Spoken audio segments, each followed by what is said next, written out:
I'm breathing underwater, I'm weightless through space.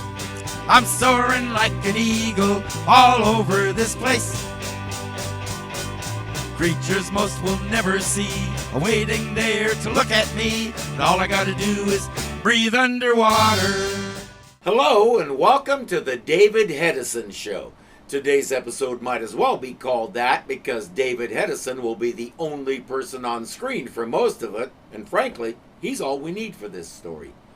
The Seaview is on patrol in hostile waters. Things are getting tense, but it gets worse when radar picks up a plane headed their way. Yet, nobody is moving to take any action. They keep saying, "We have our orders." Stand ready. Keep her steady as she goes. We have to start defensive maneuvering. We can't keep playing sitting duck. You know our orders as well as I do. There's still a chance to... No! What we do and when we do it is entirely up to Mr. Reston. At the Pentagon, the really shiny brass is following all of it. They have to do something. That bomber is zeroing right in on them.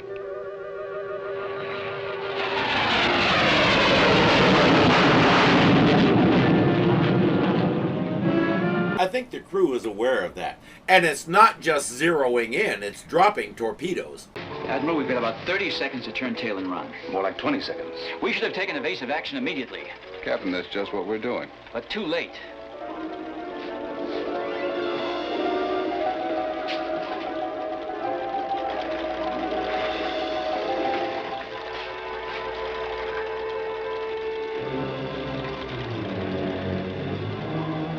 The guy in this suit is Mr. Reston, and you saw correctly, the boat is steering itself. It manages to evade 2 of the 3 torpedoes. Emphasis on 2.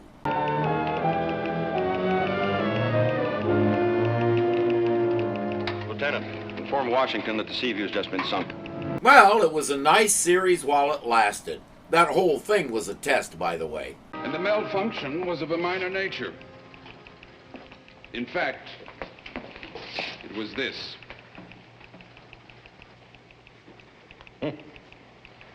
1/30-cent transistor. It caused a temporary slowing of the computer system's electronic impulse. Otherwise, the Seaview would easily have maneuvered past the 3rd practice missile. So next time, spend 40 cents and get one that works right. Mr. Reston has developed an AI computer that he says can operate the whole sub without the need for any crew. It can assess threats, respond accordingly, operate all the maneuvering systems. It can even fire the missiles under the right circumstances. And one faulty transistor can get it blown up. Are we sure this thing is ready for prime time? Well, that's what we're trying to find out. But imagine it. Submarines doing the real dirty work of the Cold War, patrolling our coasts, chasing enemy subs, all of it. If you've read The Hunt for Red October, you have a fair idea what goes into submarine warfare. Now picture that level of protection with no danger to human life. If the sub gets blown up, we only lose stuff, not men. I'd call that a goal worth working toward. Fact of the matter remains, if the test maneuvers had been the real thing, the Seaview would no longer exist. Yes, that's true. But our tests are only half finished. And there can be no malfunctions, gentlemen, once the brain takes over. The brain. A nickname for the most sophisticated computer ever devised. No. No! He told us what it is. They have another test scheduled, this time with no crew at all. Now that the offending component has been replaced, everything should go off without a hitch. 6 months ago, we thought this was 20 years away. But an unexpected breakthrough has made it a reality. He managed to get some information from Czar before Nelson and Crane cooked him. We hear all kinds of talk about AI these days, but it might be a little surprising to realize this is how long people have been working on it. When can we sail, Mr. Reston? It. Or should I say she? We. I'm going along. Captain, the whole point of this test is to prove that an automated submarine can function in battle with absolutely no one on board. I'm sorry, Mr. Reston, but according to maritime law, if a vessel's deserted, anyone can claim it as a derelict ship. Don't worry. I won't press any buttons on your superbrain. I hope he brought a book or two, because with the machine doing everything, he's going to be bored out of his skull. From what we know of Reston's computer, it looks exactly like this. Not very imposing. but with enormous potential for us. With this secret, we will control a fleet of 1,000 drone submarines. We will command the oceans of the world.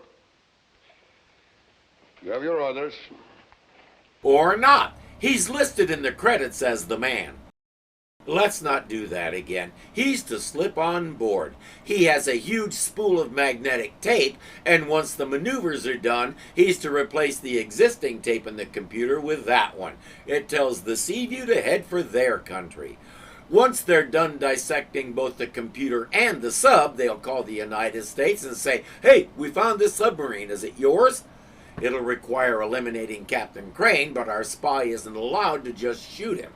It has to look like an accident. That's the one non-negotiable here, because if there's any evidence of foul play at all, the Americans will know what these guys did, and they won't be happy. All right, Captain. Don't just stand there. Do something.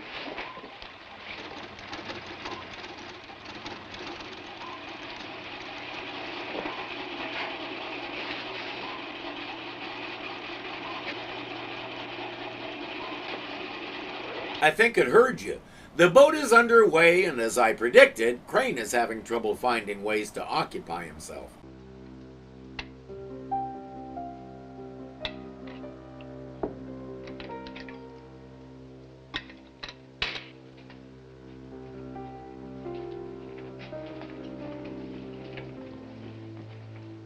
Getting wired on caffeine with nothing to do seems a little masochistic to me, but there may be something I don't know.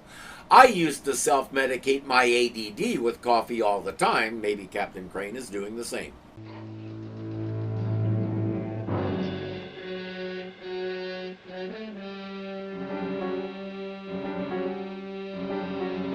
I already mentioned that David Hedison is going to wow us with his performance, but suspending disbelief in the story requires the answer to one big question. How did he get on board? Security around the Seaview is tight enough that they make fleas show their ID. We didn't see how he got past it all. He's just suddenly sneaking around the sub. I don't know why he's wandering around. His job doesn't start until the testing maneuvers are finished. So the smart thing to do would be to find a hidey hole somewhere and sit tight until time to act. And I repeat, Crane should have brought a book. The games have started, a surface fleet is tracking the sub and pretending to be hostile, and there's nothing for the captain to do but stand there and watch.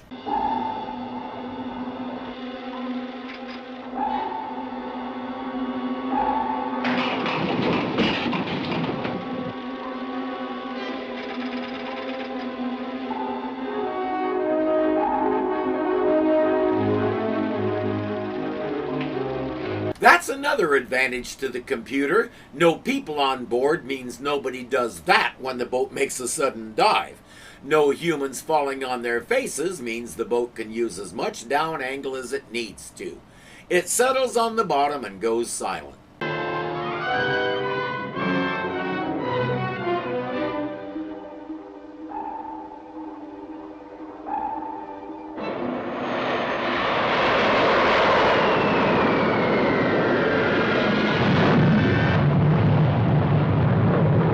They're really going for authenticity in these war games. I'm pretty sure those were MiGs. Hey, Irwin, next time check your stock footage more closely.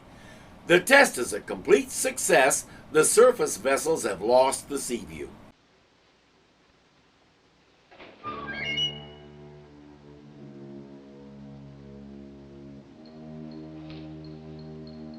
I guess it's just as well he didn't bring that book I mentioned. He can't see it right now anyway. He does have the ability to contact Reston by radio. Well, tell Mr. Reston his super brain is a first-rate sub-commander. It took perfect evasive action. We're sitting on the bottom. We've just had a report from the fleet commander. They've lost you completely. You may consider your phase of the test exercise ended. Fine. Now, can you do me a favor? These machines may not need light, but I do. They've got a complete blackout down here. Reston tells him how to adjust the computer and get the lights back on, so at least he can see where his aimless wanderings are taking him. David Hedison's first name was actually Albert, and his first few movie credits listed him as Al Hedison. Somewhere along the way, he and the studio decided his middle name, David, was a much better and more noble name, and I can't argue with that. He was supposed to go into the jewelry field like his father. I think we're all glad he didn't. As a child, the first time he saw a movie, he knew he wanted to be an actor. He got involved in drama in school and kept expanding from there. Before long, he was doing off-Broadway work and won an award for one of his performances. That opened the door to film work, and that led to his first starring movie role, The Fly, in 1958. Not the most auspicious beginning, but like everything else he did, he excelled at it and it got him noticed. Irwin Allen spotted him and tapped him for a role in Lost World, and that led to this. All this time he was also doing character parts, and one of those parts led him to the set of The Saint. He and Roger Moore became friends, and that got him the role as Felix Leiter in Live and Let Die and License to Kill. To date, he's the only actor to play Felix opposite two different Bonds, but that would come later. When he landed the role of Captain Crane, he and Richard Basehart became immediate, lifelong friends, not to say kindred spirits. Mr. Hedison always said the stage was his first love, but I think this series worked its way into his heart a lot more than he ever let on. He married Bridget Morey, who went on to act as Bridget Hedison, in 1968, and they were together for 48 years until her death in 2016. He followed her into eternity in 2019, and I can't say I'm surprised. We see it all the time when two people have been together that long and gone through so much. It's not unusual for the one who's left alone to decide it's not worth it and let themselves slip away too. Whether that's what happened with David Hedison is open to question because no cause of death has ever been released. Then again, he was 92, so age might have had something to do with it. He and Bridget had two daughters, one of whom is married to Jodie Foster. That makes me laugh because it means that clown who shot Ronald Reagan never had a chance with her anyway. But I digress. David Hedison left a legacy that's hard to match. And we're seeing him in action today in what's practically a one-man show. And he is killing it.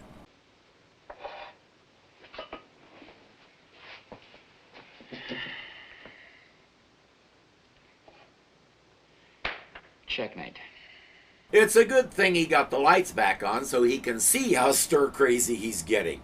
It seems like they should have started for home by now, but the sub is still sitting on the bottom. He'd like to know why. This is W437 green. Come in, blue leader.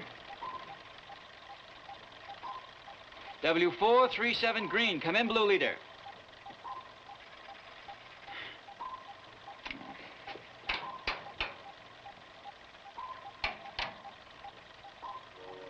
It's not even lighting up. Better find out why.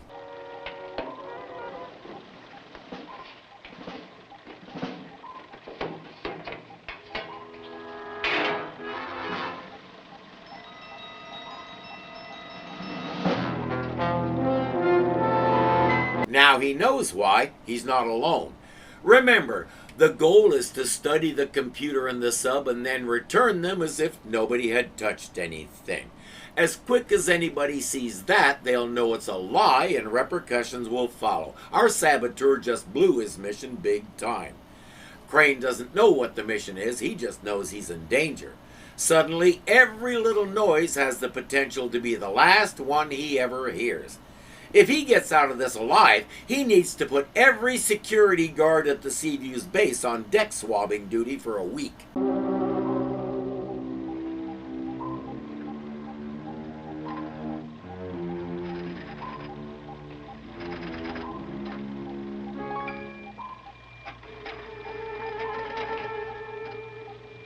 This is a difficult episode to review because major parts of the next 20 minutes or so are exactly like that. Crane searching the boat and finding nothing. Thanks to David Hedison's excellence, you can feel the tension. Your blood pressure is rising in lockstep with his. But it means there isn't a whole lot to say about it.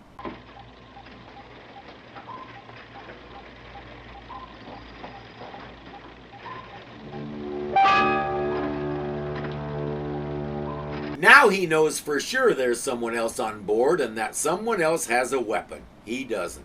The good news is our spy is pretty much forbidden to use it. The bad news is Crane doesn't know that. So one of the first things he needs to do is arm himself. Lucky for him, the Seaview has a weapons locker with lots of boom boom sticks in it.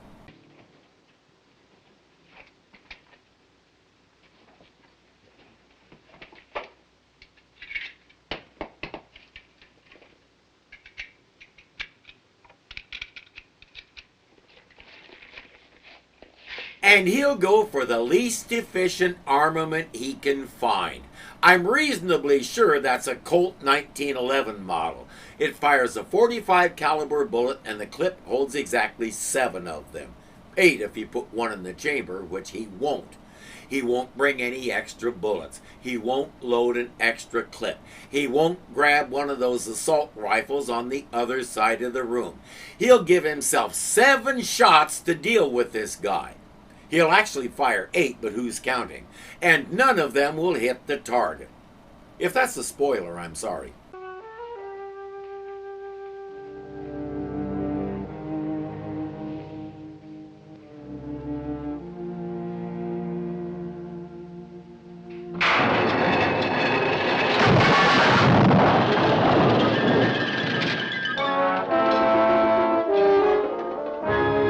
That looks like an accident, and it would have done the job if it had actually hit Crane anywhere but his ankle. Those torpedoes are sitting on cradles, so his foot is pinned, not crushed. He finds a pry bar and gets his foot out from under the whole mess. It's painful, but at least he can walk. Who are you? Who are you? Answer me! Does he really expect an answer? The chase will take them all over the boat until Crane empties his pistol. Now he's in trouble.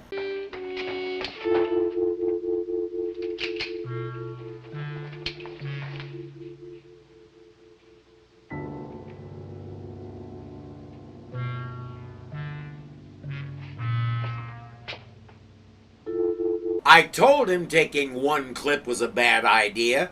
He returns to the weapon locker to find it cleaned out. Our man took all the weapons, ammo, everything, and there's no telling where he stashed it all. If he does end up defeating Crane, it'll be the captain's own dumb fault. He can't even get a decent look at the guy to throw the gun at him.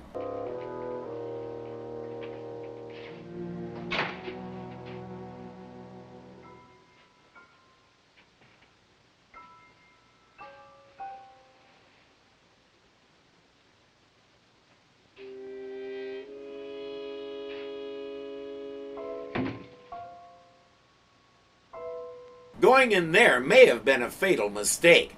That room is an access to one of the ballast tanks. Because there's the potential to deal with water, it's not only watertight, but airtight. That noise was his adversary jamming the door. Thank you, Captain Crane. At last you've gone where I wanted you to.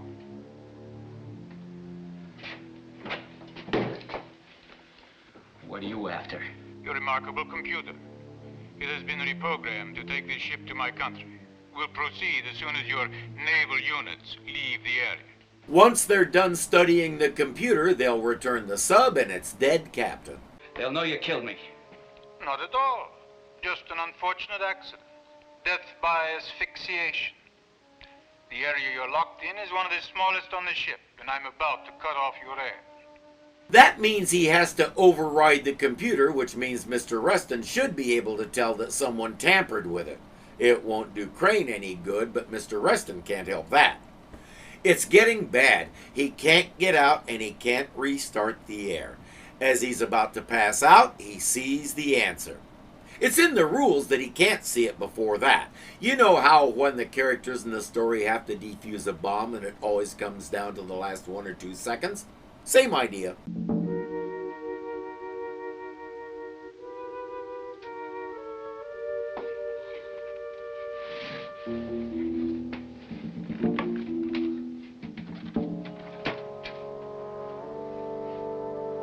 He suddenly remembered there's something in that cabinet that can save his life and get him out of here.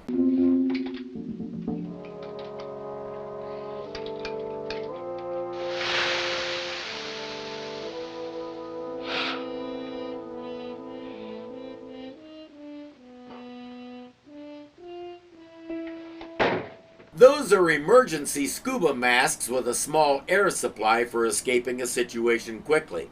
He's going to grab another one and use it for just that purpose.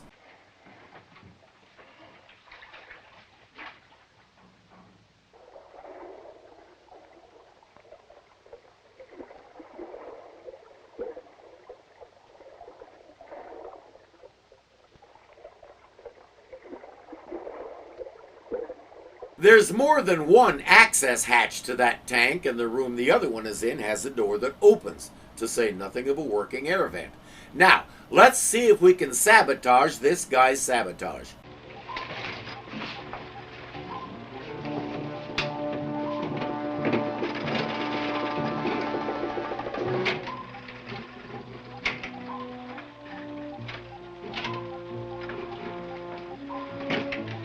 A few more wires in another place and the sub thumps down on the bottom again. Our enemy agent isn't going anywhere at the moment. He's heading to the control room to find out why.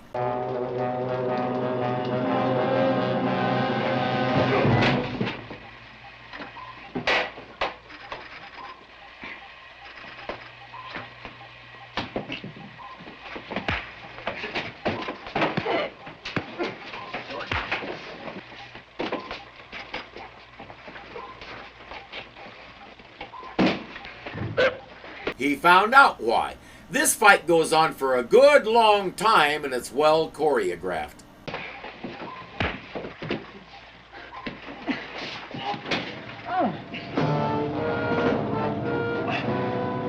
And how can you beat a finish like that? Our saboteur thought he had the matter well in hand. He didn't realize that the job was a little beyond the scope of his abilities.